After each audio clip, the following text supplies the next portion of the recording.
Hello दोस्तों, नमस्कार। स्वागत है आपका learning platform grow up classes पर। उपलब्ध हैं हम अपने फिर से करंट अपने प्रोग्राम भारतीय राज्य व्यवस्था के साथ। तो चलिए आज हम अपने क्लास सेकंड में बात करेंगे भारतीय राज्य व्यवस्था के अंतर्गत। तो देखिए, हमने अपनी पहली क्लास में बात की थी भारतीय हिस्टोरिकल बैकग्राउंड के बारे में, जिसमें कंपनी के शासन के अधीन जो अधिनियम पारित किए गए थे, ठीक कब से कब तक, 1773 टू 1853, ठीक 1853 तक जो हमने अपनी पहली क्लास में इन अधिनियमों के बारे में जाना। आज हम अपनी क्लास में जानेंगे उसके आगे के चरण, जो ब्रिटिश संसद के अधीन डायरेक्टली अधिनियम पारित किए गए 1858 से 1947 के मध्य। तो चलिए शुरू करते हैं।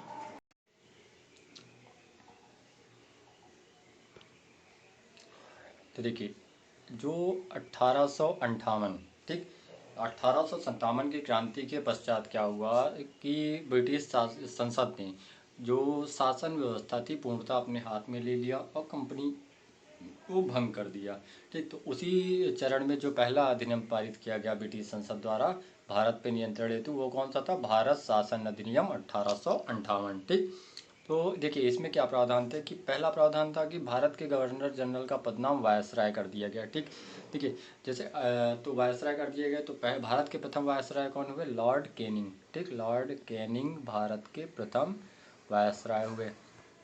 ठीक, उसके बाद द्वैध शासन प्रणाली का अंत कर दिया गया। जो द्वैध शासन प्रणाली पिट्स इंडिया एक्ट 1784 में प्रारंभ की गई थी। ठीक, कि कंपनी के प्रशासनिक कार्यों पर नियंत्रण हेतु एक अलग बोर्ड होगा और वाणिज्यिक कार्यों के लिए एक अलग बोर्ड के रूप में जो द्वैध शासन व्यवस्था चली आ रही थी उसे क्या किया गया? समाप्त कर दिया गया। ठीक, और फिर यहाँ पे मुगल सम्राट के पद को भी समाप्त कर दिया गया इस अधिनियम द्वारा, और भारत शासन जो कंपनी से लेकर ब्रिटिश काउंट के हाथों में सौंप दिया गया। मतलब देखिए अभी तक क्या था, जो पिछले अधिनियम पारित किए गए 1853 तक, वहाँ पे क्या था, कंपनी भारत पे शासन कर रही थी। जो एक मान लीजिए आप मध्यस्थता के रूप में, मतलब नियम ब्रिटिश संसद बनाया करती थी पर और शासन कौन कर रहा था? कंपनी। उस नियमों को लागू करने का काम किसका था? कंपनी का। अब क्या किया गया कि इसके कंपनी को यहाँ पे समाप्त कर दिया गया। ठीक, इस अधिनियम के तहत कंपनी को पूरी तरह से समाप्त कर दिया गया और ब्रिटिश संसद ने अपना सीधा नियंत्रण भारत पे स्थापित किया। अपने अधिकारी को, अपने जो को नियुक्त किया गया कि वो डायरेक्टली उन्हें ऑर्डर देंगे और वो शासन को चलाएंगे। ठीक, और कंपनी को पूर्णतः यहाँ पे समाप्त कर दिया गया। देखिए अब इसी परिप्रेक्ष्य में क्या किया गया कि 15 सदस्यों की एक भारत परिषद का सृजन किया गया। ठीक, 15 सदस्यीय भारत परिषद का सृजन किया गया और भारत के राज्य सचिव नामक एक नए पद का भी सृजन किया गया। ठीक, अब जो भारत का राज्य सचिव होता था वो क्या, ब्रिटिश संसद का सदस्य होता था। ठीक, मंत्रिमंडल का सदस्य होता था और ब्रिटिश मंत्रिमंडल के प्रति वह उत्तरदायी होता था। ठीक, चलिए अब बात करते हैं इसी क्रम में जो अगला अधिनियम आता है, कौन सा था? अगला अधिनियम है हमारा भारत परिषद अधिनियम 1861। ठीक, तो 1858 के बाद जो दूसरा अधिनियम आया वो कौन सा था? 1861। अब देखिए इसमें क्या हुआ कि जो पहला इंपॉर्टेंट प्रावधान है, क्या किए गए कि विकेंद्रीकरण की प्रक्रिया की शुरुआत की गई। ठीक, विकेंद्रीकरण की प्रक्रिया की शुरुआत, तो इसे हम एग्जाम्पल के माध्यम से समझते हैं। तो देखिए विकेंद्रीकरण की प्रक्रिया मतलब कि जो मद्रास और बम्बई प्रांत थे, ठीक, उनकी जो विधायी शक्तियाँ थी जो उनको वापस कर दिया गया और उन्हें नियम बनाने का अधिकार दे दिया गया। जैसे क्या हुआ था, जब 1773 का रेगुलेटिंग एक्ट पारित हुआ तो उसमें क्या किया गया कि जो बंगाल के गवर्नर हुए उनके अधीन कर दिया गया था मद्रास और बम्बई प्रांत के गवर्नर को। ठीक, और फिर वो प्रक्रिया चलती रही, धीरे धीरे उनके अधिकार को खत्म किया गया और एक केंद्रीकरण की प्रक्रिया को अपनाया गया। और 1833 का जो चार्टर एक्ट आते आते केंद्रीकरण जो था वो विस्तार पे पहुंच गया। मतलब पूरी तरह से जो शासन व्यवस्था थी वो भारत के गवर्नर जनरल के अधीन हो गई। अब वही क्या हुआ कि अब इस अधिनियम द्वारा क्या हुआ कि फिर से एक बार शक्तियों का डिस्ट्रीब्यूशन चालू किया गया। ठीक, तो विकेंद्रीकरण की प्रक्रिया की यहाँ पे शुरुआत हुई। अब थोड़ा बहुत यहाँ पे अन्य लोगों को भी, जैसे देखिए कानून बनाने की प्रक्रिया में भारतीयों को शामिल किए जाने की शुरुआत की गई यहाँ पे अधिनियम द्वारा। ठीक, और उसके बाद क्या आता है, उसके बाद हमारा अधिनियम है 3 विधान परिषदों का यहाँ पे गठन किया गया इसके तहत। ठीक, मतलब 3 विधान परिषदों के गठन के प्रावधान की व्यवस्था की गई। तो देखिए अभी ने परिषदें कौन कौन सी थी हमारी, तो बंगाल, फर्स्ट बंगाल, सेकंड उत्तर पश्चिम प्रांत और थर्ड पंजाब। तो देखिए अब इनका गठन कब हुआ, बंगाल 1862, ठीक, बंगाल 1862, उत्तर पश्चिम प्रांत 1866 में विधान परिषद बनी, और पंजाब 1897 1897 में क्या हुआ, पंजाब विधान परिषद का गठन किया गया, ठीक। अब एक महत्वपूर्ण प्रावधान जो अक्सर क्वेश्चन में पूछा जाता है कि वायसराय को अध्यादेश जारी करने की शक्ति किस अधिनियम के द्वारा प्रदान की गई, तो वो 1861 के अधिनियम के तहत। ये काफ़ी इंपॉर्टेंट है कि वायसराय को क्या किया गया, इस अधिनियम में एक अध्यादेश जारी करने की शक्ति प्रदान की गई, ठीक। अब अध्यादेश को क्या होता था, ये एक टेम्परेरी नियमावली होती थी। किसी, मान लीजिए कि अगर विधान परिषद द्वारा या कानून नहीं बना पाया जा रहा है, बन रहा है, या कुछ परिस्थिति के कारण, तो जो वायसराय था वो एक अध्यादेश जारी कर देता था, जिसकी शक्ति उस कानून के समान हुआ करती थी, और इसकी जो अवधि होती थी वो कितनी थी, उस समय 6 माह हुआ करती थी अवधि। तो ये काफ़ी इंपॉर्टेंट है कि अध्यादेश जारी करने की शक्ति कब प्रदान की गई, किस अधिनियम द्वारा, तो भारत शासन अधिनियम 1861, ठीक। अब देखिए इसमें क्या हुआ था, विधान पर कानून बनाने की प्रक्रिया में भारतीयों को शामिल किया जाने लगा।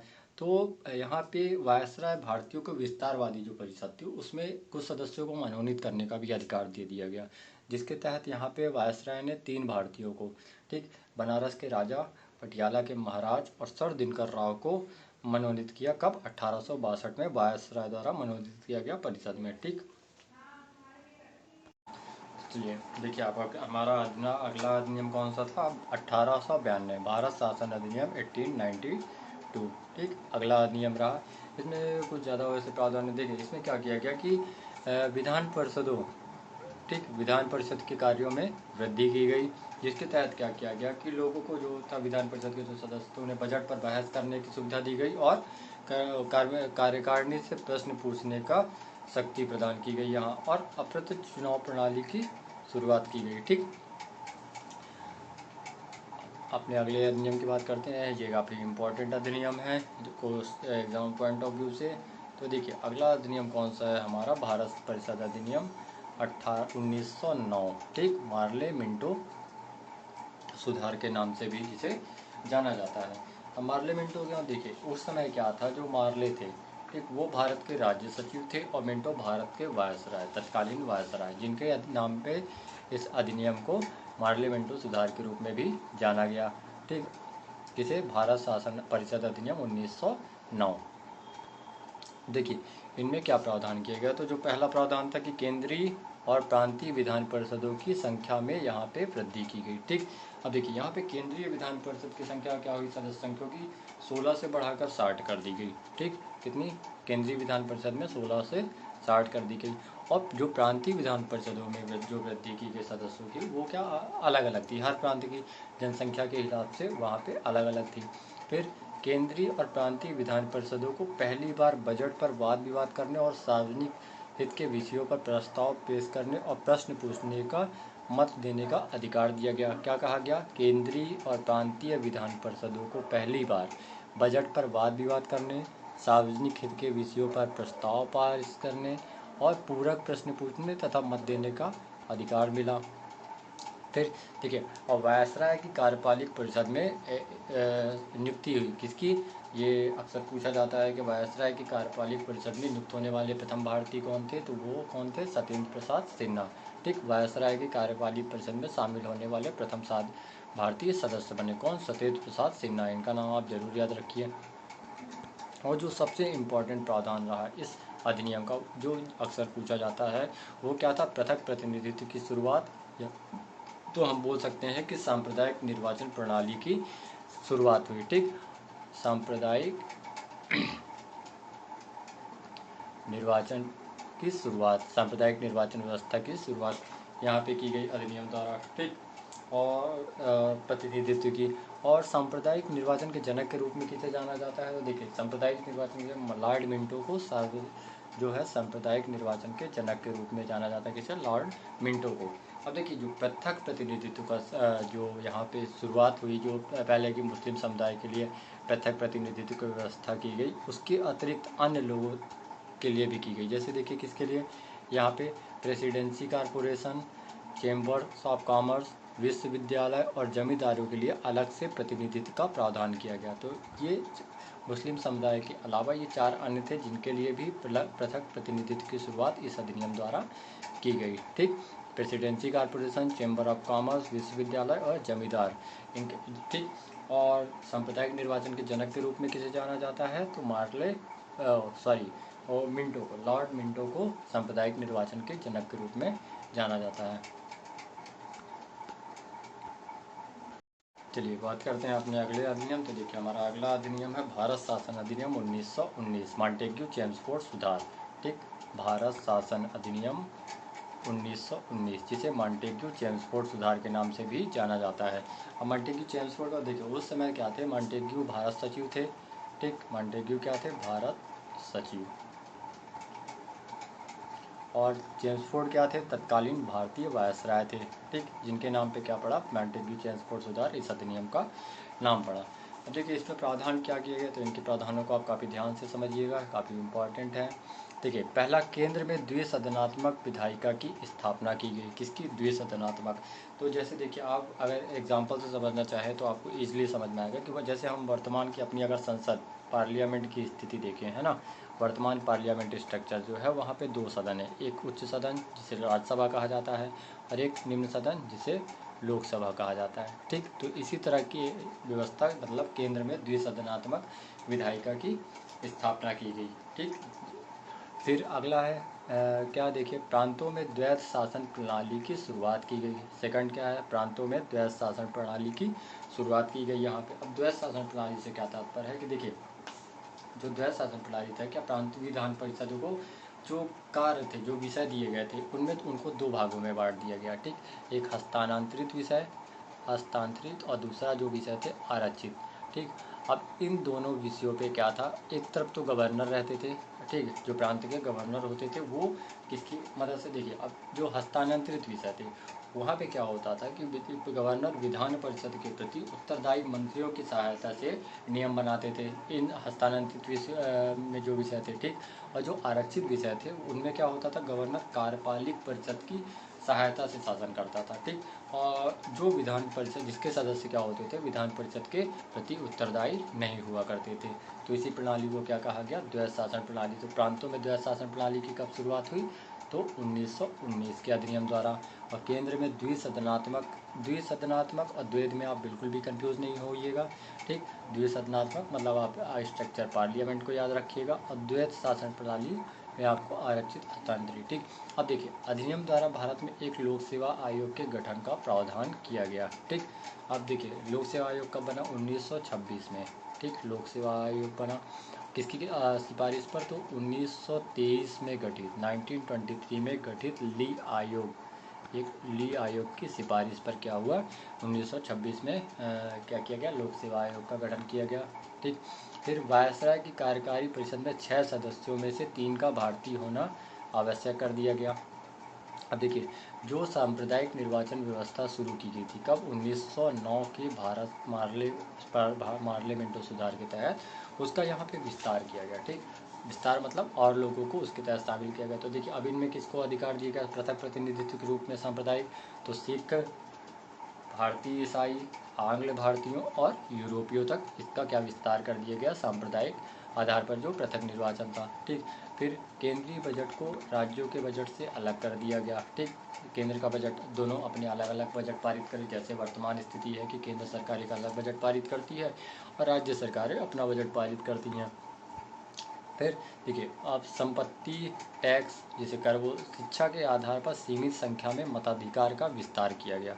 ठीक, लोगों को मत, देखिए आप निर्वाचन प्रणाली प्रारंभ हो गई तो लोग मत देने की भी जरूरत पड़ेगी, कोई ना कोई तो चुनेगा, व्यक्तियों को चुनने के लिए भी होना चाहिए। तो जो मताधिकार का अधिकार दिया गया वो किन आधारों पर दिया गया, वो समय संपत्ति के आधार पर, जो अमीर होते थे टैक्स दिया करते थे और जो थोड़ा शिक्षित हुआ करते थे शिक्षित, तो इन आधारों पर क्या हुआ कि सीमित संख्या में मताधिकार का विस्तार किया गया। ना कि आज जैसे आज भारत में हमें वयस्क मताधिकार का अधिकार प्राप्त है कि हम अगर 18 वर्ष के हो जाते हैं तो हमें क्या होगा, हम वोट दे सकते हैं अपना। ठीक, और पहले ऐसा नहीं हुआ करता था, पहले कुछ चीज़ों के आधार पर दिया जाता था, तो जिसे कहा गया सीमित संख्या में मताधिकार प्रदान करना। चलिए बात करते हैं अपने अगले अधिनियम। तो अगला अधिनियम कौन सा है, देखिए भारत शासन अधिनियम 1919। 1935, ठीक। ये भारतीय शासन अधिनियम 1935। तो ये काफ़ी इम्पोर्टेंट अधिनियम है, क्योंकि ये अक्सर इसमें से कई जो भारतीय संविधान है हमारा वर्तमान में, तो उसमें बहुत से प्रावधान ऐसे हैं जो या तो सेम टू सेम जो 1935 का शासन अधिनियम में समाहित किया गया था, सेम टू सेम है, आज भी शामिल कर लिए गए, या कुछ संशोधन के साथ। और हमारे संविधान के बहुत से प्रावधान ऐसे हैं जो अन्य देशों के संविधान से भी लिए गए हैं। तो उस परिप्रेक्ष्य में अगर क्वेश्चन करता है कि भारतीय संविधान में सबसे ज़्यादा जो तथ्य हैं या जो प्रावधान लिए गए हैं वो किससे लिए गए हैं, तो वहाँ पे हमारा आंसर होगा भारत शासन अधिनियम 1935। अब देखिए इसमें प्रावधान क्या थे। तो पहला इसमें प्रावधान जो लाया गया कि अखिल भारतीय संघ की स्थापना का प्रावधान, ठीक। ये एक विचार प्रस्तुत किया गया जिसमें क्या था, राज्य और जो देशी रियासतें थी, ठीक, उन्हें एक यूनिट के रूप में माना गया कि आप एक यूनिट है, और जो ब्रिटिश प्रांत हैं जहाँ पे ब्रिटिशर्स का सीधा सीधा शासन था वो अलग, ठीक। तो क्या हुआ कि देशी रियासतें संघ में शामिल होने नहीं हुई, जिस कारण अखिल भारतीय संघ अस्तित्व में नहीं आ सका। ये सिर्फ एकमात्र प्रावधान बनकर ही रह गया उस समय। फिर प्रांतों में द्वैध शासन का अंत कर दिया गया और प्रांतों को स्वायत्तता प्रदान की गई, ऑटोनॉमी ज़्यादा उन्हें प्रदान की गई, ठीक। तो देखिए 1919 में जो प्रांतों में द्वैध शासन प्रणाली की शुरुआत की गई थी उसे अब समाप्त कर दिया गया और प्रांतों को ज़्यादा स्वतंत्रता प्रदान की गई उनके विधायी कार्यों के लिए। फिर तीसरा प्रावधान है केंद्र में द्वैध शासन की शुरुआत। देखिए अब जो 1919 में केंद्र में द्वैध शासन की शुरुआत प्रांतों में की गई थी, ठीक। अब यहाँ पे तो प्रांतों में समाप्त कर दिया गया, तो अब ये विचार रखा गया कि इसे क्यों ना केंद्र में अपनाया जाए, परंतु ये विचार मात्र विचार ही रह गया और वो लागू नहीं हो सका। केंद्र में द्वैध शासन प्रणाली लागू नहीं हो पाई, ठीक। फिर सांप्रदायिक निर्वाचन व्यवस्था का और विस्तार हुआ। यहाँ पे जो सांप्रदायिक निर्वाचन व्यवस्था का विस्तार हुआ वो कुछ वर्गों तक था, जैसे कि दलित जातियों, महिलाओं और मजदूर वर्ग तक भी उसका उन्हें वोट देने का अधिकार प्रदान किया गया। किसे, ये जरूर याद रखिएगा कि किसे, महिलाओं को, दलित जातियों को और मजदूर वर्ग को। तो ये आप जरूर याद रखिएगा जब से सांप्रदायिक निर्वाचन व्यवस्था प्रारंभ हुई, जैसे 1909, फिर 1919 और 1935, तो किस किस अधिनियम में किस किस क्षेत्र में विस्तार किया गया, किन किन को सांप्रदायिक निर्वाचन में शामिल किया गया, तो ये आप जरूर याद रखिएगा। फिर आता है संघीय न्यायालय की स्थापना का प्रावधान किया गया, ठीक। भारतीय रिजर्व बैंक की स्थापना की गई का प्रावधान अधिनियम में किया गया, ठीक। 1935 में भारतीय रिजर्व बैंक स्थापित किया गया, ठीक। फिर बर्मा को भारत से अलग कर दिया गया इस अधिनियम के तहत। भारत परिषद जो बनी थी और उसका अंत कर दिया गया, और संघ लोक सेवा आयोग के साथ साथ प्रांतों के लिए भी राज्य लोक सेवा आयोग की स्थापना का प्रावधान किया गया, ठीक। ये सारे प्रावधान किस अधिनियम के तहत किया गया, 1935 के साथ। चलिए बात करते हैं अपने अगले अधिनियम जो हमारा इस चरण में आखिरी अधिनियम है, और उसके बाद फिर भारत ने स्वतंत्रता प्राप्त की और फिर भारत ने अपना संविधान बनाया और जिसके तहत आज हमारा शासन चल रहा है, ठीक। तो देखिए भारत शासन अधिनियम स्वतंत्रता अधिनियम 1947, ठीक। ये आखिरी अधिनियम रहा जो पारित किया गया। तो इसमें क्या प्रावधान थे, सिंपल से इसमें प्रावधान है कि जैसे कि भारत 15 अगस्त 1947 को भारत और पाकिस्तान नामक दो अधिराज्यों का गठन कर दिया गया, ठीक। और दोनों को अपनी अपनी व्यवस्था के अनुसार संविधान सभा बनाने का कार्य सौंप दिया गया, संविधान सभा का निर्माण हुआ, ठीक। अब संविधान सभा का गठन हुआ और संविधान सभा को ये कहा गया कि जब तक संविधान आपका बन के तैयार नहीं हो जाता है तो आप विधानमंडल के रूप में कार्य करेंगे। मतलब एक तरफ तो आप संविधान का निर्माण भी करेंगे और दूसरी तरफ आप शासन व्यवस्था को भी चलाएंगे, ठीक। और नियम और कानून उस समय बनाएंगे शासन को सुचारू रूप से चलाने के लिए, ठीक। और प्रावधान क्या था, भारत मंत्री का पद समाप्त कर दिया गया और वायसराय के पद को भी यहाँ पे समाप्त कर दिया गया और दोनों डोमिनियन राज्यों के लिए, भारत और पाकिस्तान के लिए अलग अलग गवर्नर जनरल के पद का फिर से सृजन किया गया, ठीक, इस अधिनियम के तहत, ठीक। तो चलिए आई होप आपको मेरा वीडियो अच्छा लगा होगा, तो इसे लाइक करें, चैनल को सब्सक्राइब करें और कमेंट बॉक्स में अगर आपको कुछ कमियां महसूस हो रही हैं कि हाँ कमी है या कि किसी भी तरह की कुछ समस्या आ रही समझने में, तो ज़रूर अवगत कराएं हमें, जिससे हम उसमें सुधार करने की कोशिश करें। चलिए धन्यवाद।